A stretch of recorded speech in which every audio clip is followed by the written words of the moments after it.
Commentators screamed for their scalps. The sheepish pair were brought before the 7 most senior players and asked to explain themselves. For young men at the prime of their lives and the tournament of their dreams, this must have been both mortifying and humbling. Later, they made a public apology to the rest of the team, and the case was closed. As Bob Howitt writes, this is a classic example of the dual management structure operating within the team. A lecture from a grumpy manager wouldn't have had half the same impact on the 2 players as facing their peers had. Young men hate letting their peers and teammates down, on or off the field. Both players would go on to play prominent roles in the semifinal win against Australia. For everyone to go in the same direction, says Andrew Metrins, you've got to have strong links in the team. If there are weak links, then you will have guys going off in different directions, and that's no good for anyone. Which is why Wayne Smith invented the rugby club. The All Blacks, he explains, are the most privileged club in the world. It's a place you have to earn your way into, and it's hugely exclusive.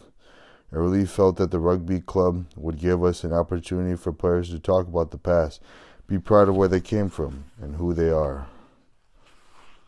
Smith proposed to the leadership group the idea of a regularly scheduled social night in which players would don their club jerseys and have a quiet drink together, replicating the climate and culture that originally propelled them into the sport. It was a huge success, a chance to laugh and have fun and release themselves from the pressure. To be able to work together, communication is the biggest thing, says Smith.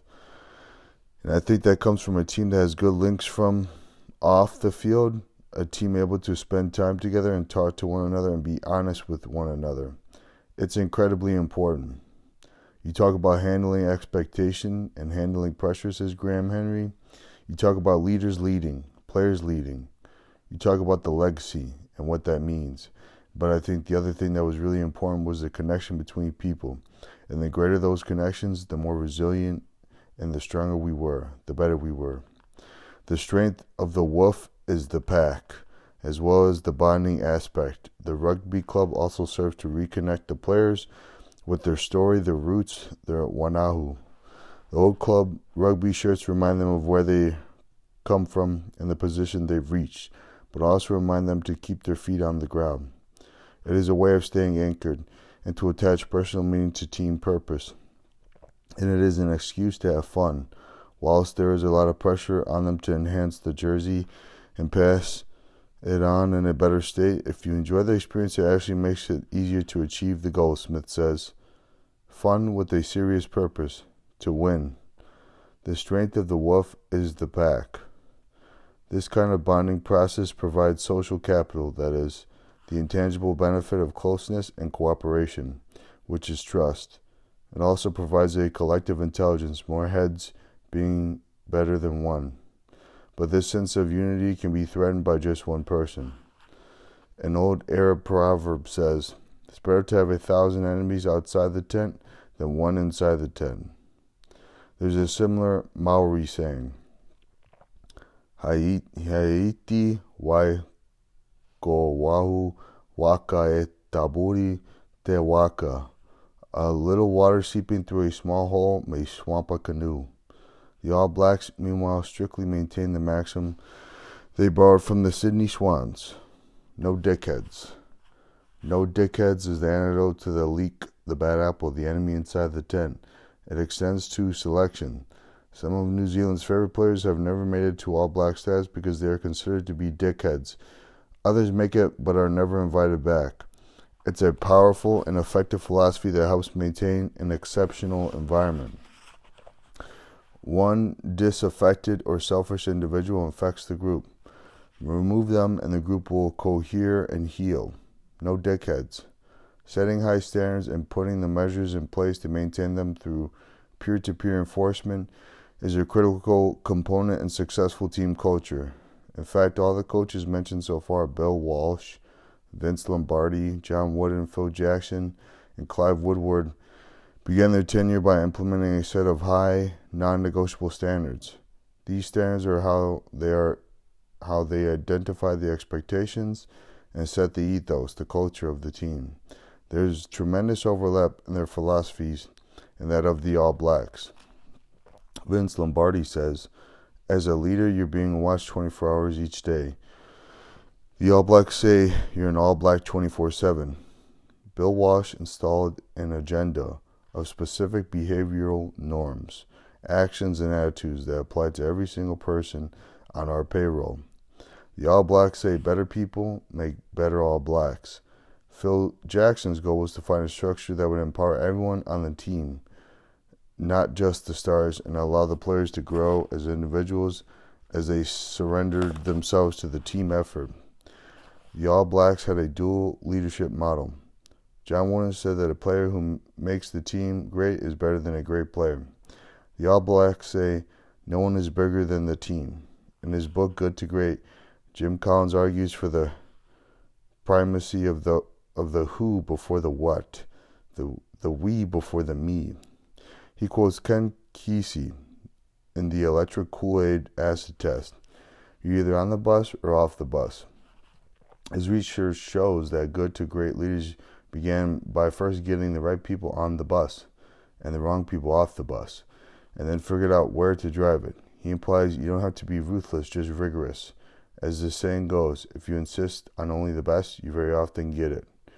In the All Blacks, they are both rigorous and ruthless. They insist on the best, and they always seem to get it. As current coach Steve Hansen says, put your hand in a glass of water, now take it out. That's how hard it is to replace you. The strength of the wolf is the pack. No dickheads. Wanahu is your family, your mates, your team, your organization. For the Wanahu to move forward, everyone within it must move in the same direction. This is the essence of team, working hard for each other in harmony, without dissent, submerging individual ego for a greater cause. This extends to selection, no dickheads, and the fostering of connections, trust and collaboration between all levels of the organization.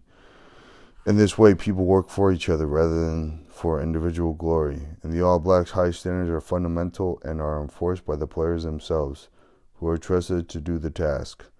Success can be traced back to the connections between members of the team and their collective character, something true of all winning organizations. Great leaders ruthlessly protect their people, encouraging connection, collaboration, and collective ownership, nurturing a safe environment of trust, respect, and family. No dickheads. Follow the spearhead. Kia orupu tatau kaui e tawa kume. Let us be united, not pulling against one another. Chapter 7. Expectations. Kotaku reo taku ohubu. Kotaku reo taku mapihi mauria. My language is my awakening. My language is the window to my soul. Embrace expectations. Aim for the highest cloud. Sean Fitzpatrick tells the story of being at the beginning of his career, jostling for a place in the Auckland team. The problem was he couldn't hit his line-out throws, couldn't make them stick. Andy Hayden, the Auckland and All Blacks lock, wasn't impressed. He told me to bugger off.